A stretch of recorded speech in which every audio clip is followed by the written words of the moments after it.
ফোনটা কেটে দিয়ে বাইকটা নিয়ে বেরিয়ে গেলাম ফোনে বলা লোকেশনে। গুলশান একটি জায়গা, নির্মাণ কাজ চলছে কয়েকটা বাড়ি। বুঝতে পারছি না এরকম একটা জায়গায় কেন আসতে বলল। একটু এগিয়ে যেতে দুটো লোক এসে আমার মাথায় বন্দুক ঠেকিয়ে একটা বাড়িতে নিয়ে গেল। আমি বোকার মতো তাকিয়ে আছি, কিছুই বুঝতে পারলাম না। হঠাৎ কেউ বলে উঠল, রাজ, তোকে আমি অনেক বিশ্বাস করেছিলাম, কিন্তু তুই আমাকে ধোকা দিবি বুঝতে পারিনি। তুই কি করে ভাবলি আমি এত বোকা? মাথা তুলে তাকিয়ে দেখি এ তো ম্যানেজার। তার মানে আমিও কি ধরা পড়ে গেলাম? ম্যানেজার বলল, তুই কে বল, আসল পরিচয় বল তাড়াতাড়ি। আমি বললাম, স্যার আপনি কি বলছেন এসব? ম্যানেজার বলল, চুপ, একদম চুপ, নাটক বন্ধ কর। কে তুই? আমি বললাম, স্যার আমি তো রাজ। আপনি ভুলে গেলেন কি করে? ম্যানেজার বলল, নাটক করিস আমার সাথে? আমি বললাম, বিশ্বাস করুন স্যার, আমি কিচ্ছু করিনি। আপনি কি নাটকের কথা বলছেন আমি কিছু বুঝতে পারছি না। ম্যানেজার বলল, আমার ল্যান্ডলাইনে একটা অর্ডারের ফোন এসেছে, তুই আমায় বললি না কেন?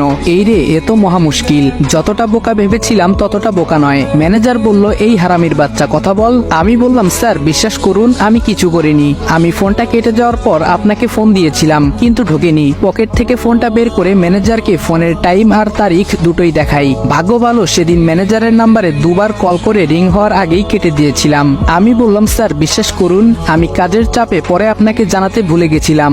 আমায় এবারের মতো মাফ করে দিন স্যার, জীবনেও আর এমন ভুল করব না। ম্যানেজার বলল, তাহলে সেখানে কারা গিয়েছিল? আমি বললাম, কোথায় স্যার? ম্যানেজার বলল, যেখানে যাওয়ার কথা ছিল।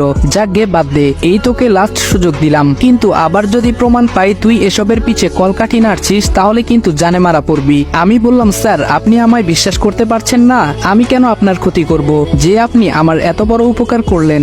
স্যার আমি আপনাকে আমার বড় ভাইয়ের মতো সম্মান করি, আর আপনি আমায় এভাবে ভুল বুঝতে পারলেন, খুব কষ্ট লাগলো স্যার। মন জয় করার জন্য তেল মাখা যাকে বলে। ম্যানেজার বলল, হ্যাঁ রাজ, আমিও তোকে অনেক ভরসা করি, কিন্তু তুই যদি কাউকে না জানাস তাহলে কি করে কেউ পৌঁছবে সে জায়গায়? আমি বললাম, একটা প্রশ্ন করব স্যার? ম্যানেজার বলল, হ্যাঁ বল। আমি বললাম, কি এমন জিনিস আছে স্যার যার জন্য আপনার এত চিন্তা?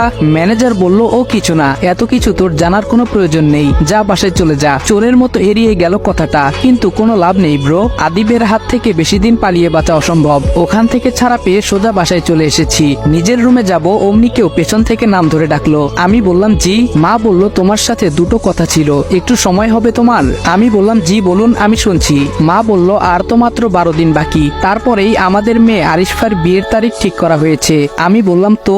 মা বলল, কালকে রোহান আর আরুর এঙ্গেজমেন্ট, সেই উপলক্ষে বাড়িতে একটা পার্টি অ্যারেঞ্জ করা হয়েছে, তাই তোমায় থাকতে বলছিলাম আর কি। আমি বললাম, ও। মা বলল, থাকবে তো? আমি বললাম, কথা দিতে পারছি না, তবে চেষ্টা করব। আমি বললাম, কথা দিতে পারছি না, তবে চেষ্টা করব।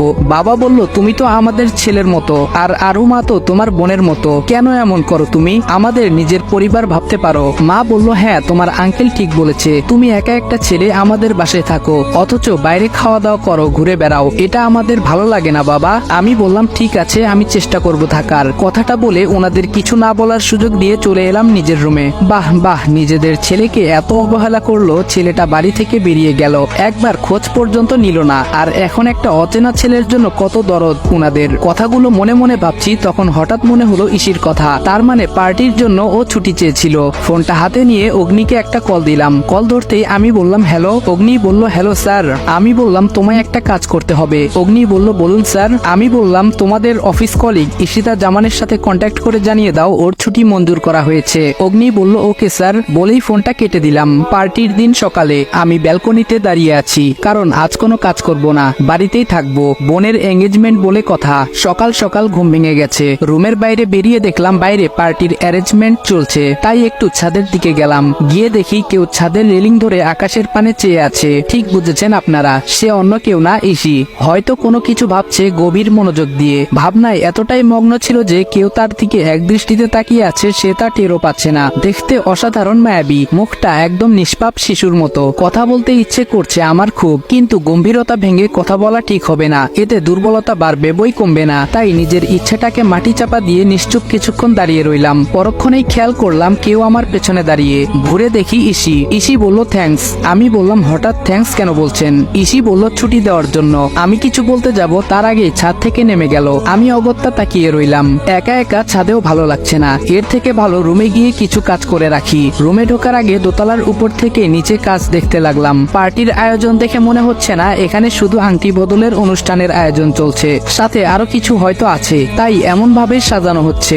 যাকে এসব ভেবে আমার লাভ কি? নিজের ঘরে ঢুকে ল্যাপটপটা অন করে করেছি কিছু কাজ করার উদ্দেশ্যে। মনে হলো কেউ দরজা নক করছে। মেজাজটা তখন বিরক্তির চরম পর্যায়ে পৌঁছানোর উপক্রম। এদের বারণ করার পরও আমার রুমে কাজ কি? উঠে গিয়ে দরজা খুলে দিলাম। বাহিরে দেখি ভাবি দাঁড়িয়ে আছে। আমি বললাম কিছু বলবেন? ভাবি বলল খাবে চলো। আমি বললাম মানে? আপনারা হয়তো ভুলে গেছেন আমি প্রথম দিন কি বলেছিলাম। ভাবি বলল ভুলিনি ভাই, তবে আজ তো তুমি আমাদের এক প্রকার মেহমান, তাই মা বলল তোমায়ও ডেকে নেওয়ার জন্য।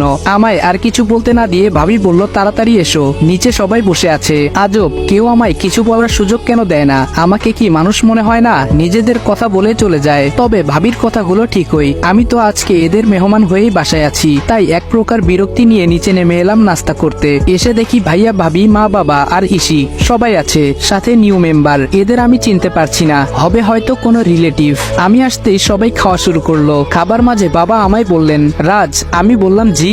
বাবা বললেন তোমার কাছে একটা অনুরোধ আছে, রাখবে? আমি বললাম কি অনুরোধ? বাবা বললেন আজকে রাতে বাড়িতে পার্টির উদ্দেশ্য একটা নয় দুটো। যেটা আমার মনে হচ্ছিল সেটাই হলো। আমি বললাম তো এটা আমায় বলার কি আছে?